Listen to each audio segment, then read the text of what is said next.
and we want to repair the understanding.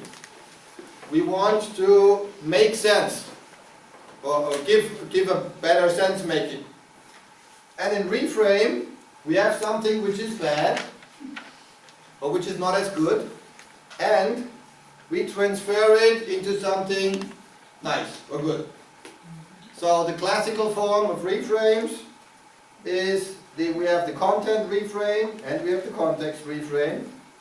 And so the change would be classic, we have a problem.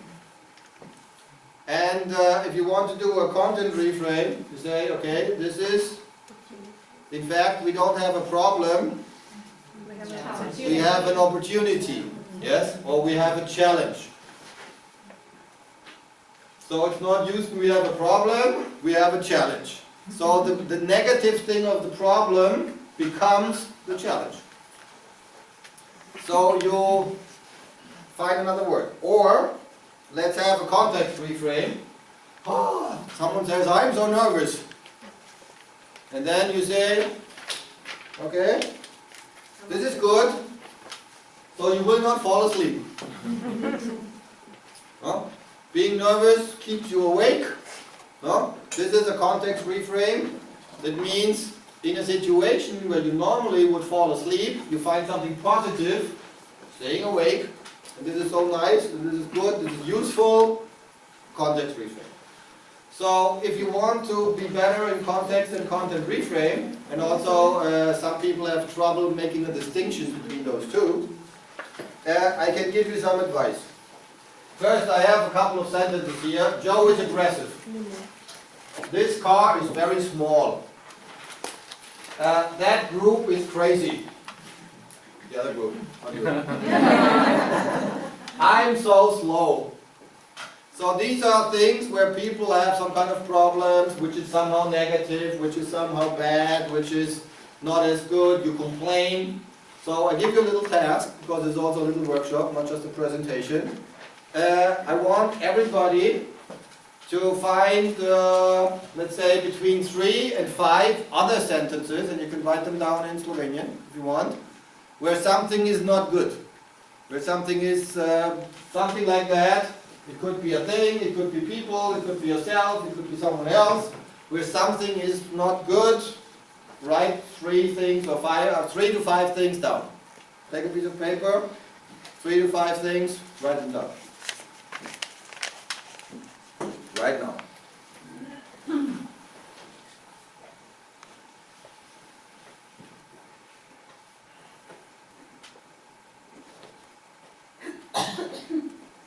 Thank you for your pledge.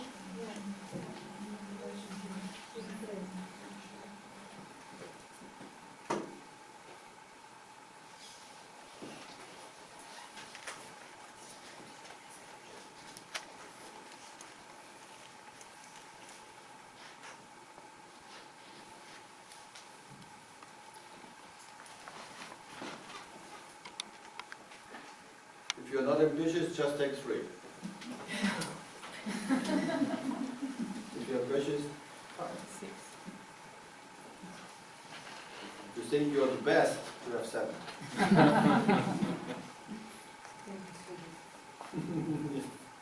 7 plus minus 2.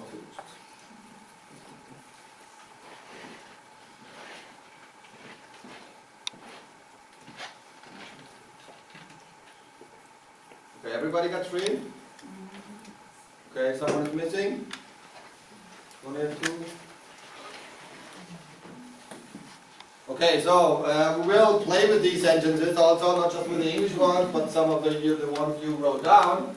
So on the content reframe, the way to change it is you change the negative word, and I give you some linguistic help on all these types of reframes. And linguistic help means there are some kind of words or contextual or markers, I would say linguistic markers, which help you to find the change. So what helps here is what you say is actually. So let's say Joe is aggressive. Actually, he's, and now you change the word. What is the negative word? The negative word is aggressive. He said, okay, actually he's a dominant person. Huh? So dominant is better, positive, than aggressive. Huh? Or, in fact, he's a leader. Or, in fact, he's a fighter. So being a fighter or being a leader is also something. Or if you take a closer look, he's not aggressive, he's just self-centered. No? Or you could also say he's just strong. Or it is really that he, okay, let's go to the car. The car is very small. Actually, it's very compact. Yeah? Or if you take a closer look, it is a city car. No? Or it's very sporty. No? So it's just like a sporty car. That group is crazy.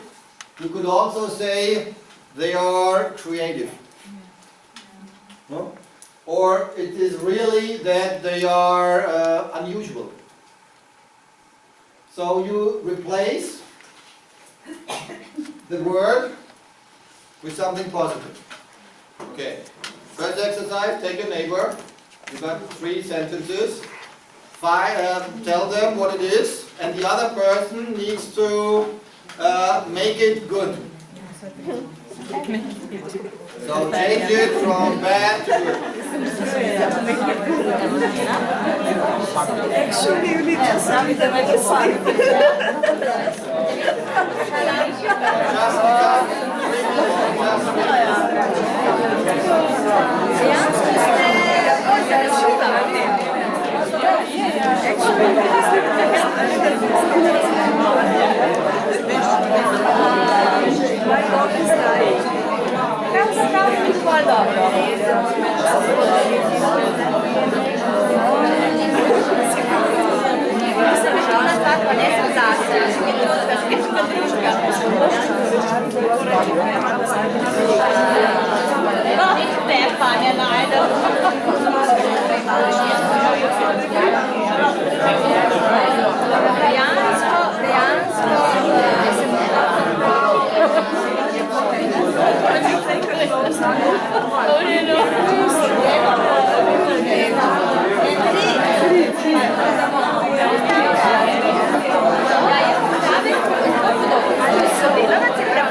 One more minute.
If you want to find some other things, so a good thing to exercise that content reframe is make up a list of negative words, anything which are negative, and find synonyms.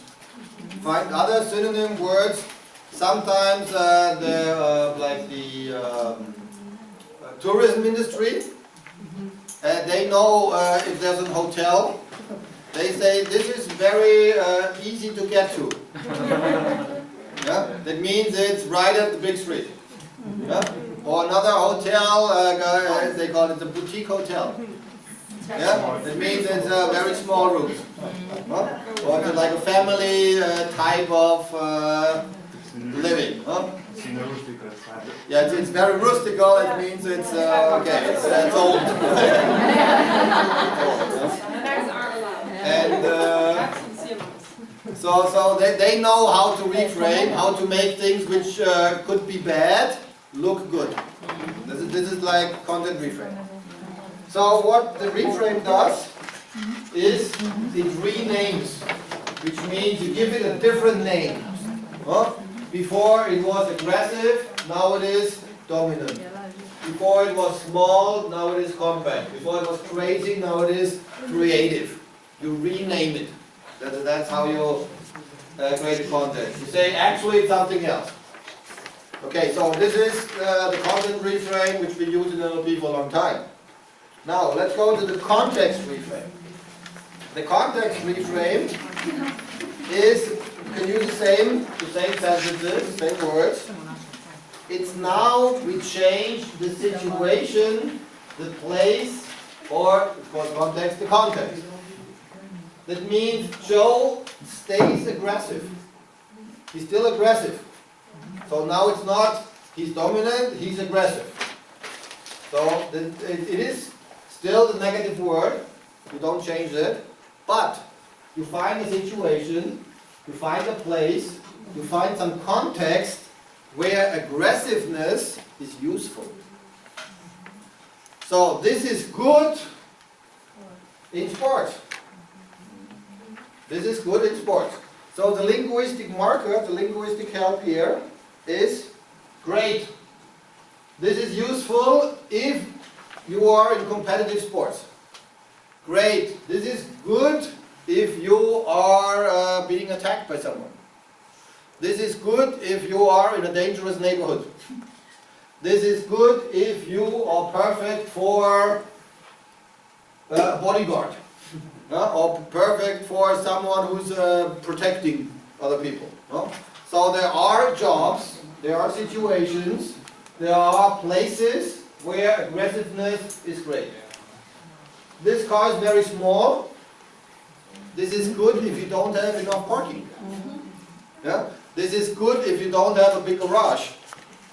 This is good if you live in a city where you want to park in the smallest places. Or this is good if you want to save gas.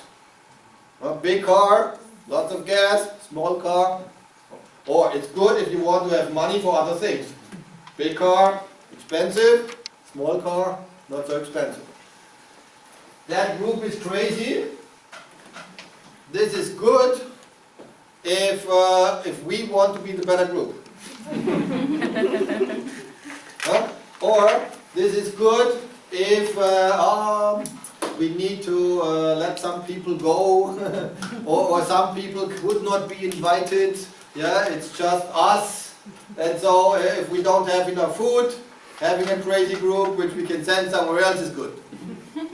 So there are situations where having a crazy group is useful. Where is it useful? I'm so slow. So we content reframe and thing before. I'm not slow, so because actually I'm instead of slow. I'm organized. Yeah, or I'm very careful. Or I'm very precise. So instead of slow, it was precise. Now, I'm so slow. This is good for your heart. Yeah? This is good if you have a lot of stress. So you don't get stressed. Or this is good that maybe other people have to work more. If I'm slow, if I would be fast, I would have to do all the work. If I'm slow, if new work comes in, you're not finished, okay, someone else is doing it. Okay, so you don't get too much work. So being slow sometimes has advantages. Yes, it does. So sometimes it's bad, but sometimes it's got really good advantage. So what the context reframe does is you replace the situation.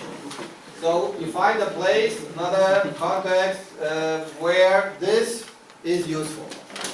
So this is the two ways of learning how to reframe. So it makes sense that the changes are much more easy to understand. So now the new part. There are two other ways which you could do reframes. And one is the reason reframe, and one is the purpose reframe.